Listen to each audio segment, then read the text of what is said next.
So I'm Matthew Sellwood. I'm currently a product manager at IQVIA, but I also do a number of kind of things on the side as part of my kind of hobbies.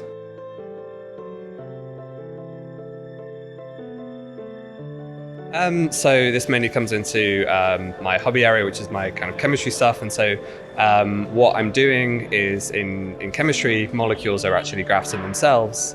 And what you can do is the best way of modeling them is to actually put them in a graph database, because you can then model the ways that the atoms and the bonds break up and see differences in how the molecules change as you change different parts. As you alter the graph of the molecule. So it's like I think there's a word for it. I'm trying to think.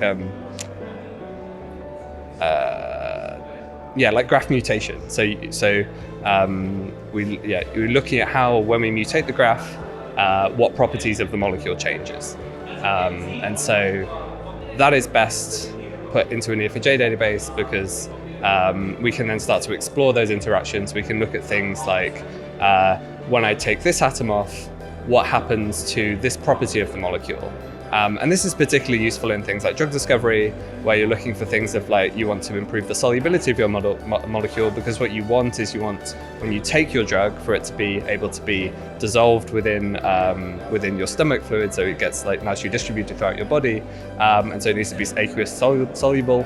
And so you want to improve solubility, and so you can look at properties of solubility by saying, if I take this part of the graph away, what happens? And then because molecules have lots of similar atoms and kind of subgroups, so you have subgraphs of molecules as well, you can actually start to model, okay, if I have like 10 molecules which are very similar and they all have this same subgroup, what happens if I change this same subgroup on those 10 molecules? And you can start to build up these really large networks of molecules and see, actually, even though the molecules are very similar, there'll be some other properties. You can start to build up quite a lot of information just by breaking it down into the smaller subcomponents.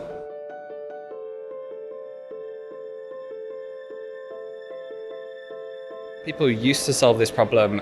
So traditionally, this data was stored in SQL databases and tables, but it makes it very difficult to see the relationships between when you change one part of a molecule for another. And in chemistry, there's been lots of different attempts to try and do this over the years, and tends to be the most successful things were to put it into graph-like structures. But these tend to be quite limited, because they were, smaller in scope. There were visualization approaches. So people have been like card views of molecules. So chemists like card views, where you have the properties on a card. And then we had some pieces of software which are like connect cards together. So you can see these are a bit like nodes. So you get like cards connected with edges and stuff.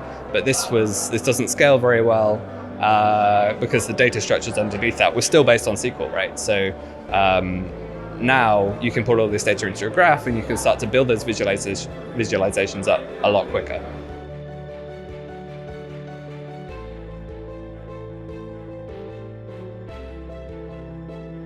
Yeah, I mean, so I can come back to the kind of the properties of drug molecules, and one of the properties I was looking at in the graph is permeability across membranes.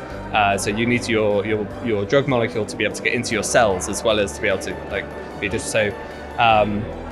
In this, when you use the Graph Data Science library, you can actually look at the actual kind of which fragments of a molecule are most highly connected to other fragments, which give you the biggest change in that property. And you can look at these kind of highly connected fragments and pick out those ones. And it's kind of, you get some really surprising things by this, and you get some things which a chemist might tell you, but there's some other things from the data which a chemist might not otherwise have seen.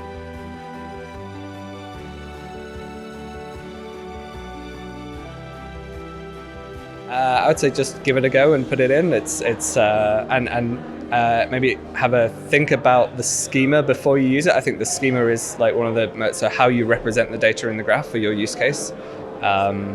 So I think that was one of the things which took the longest time for me to work out, was actually I maybe went through 5 or 6 different iterations of a graph schema before I found one which actually kind of made sense. Or always kind of performant as well. So like I added far too many edges, and they were like, okay, no, this is not sensible. I need to break it. So I think I guess my piece of advice would be to think carefully about the schema and try it out with small data sets and iterate until you find something which scales properly. Yeah.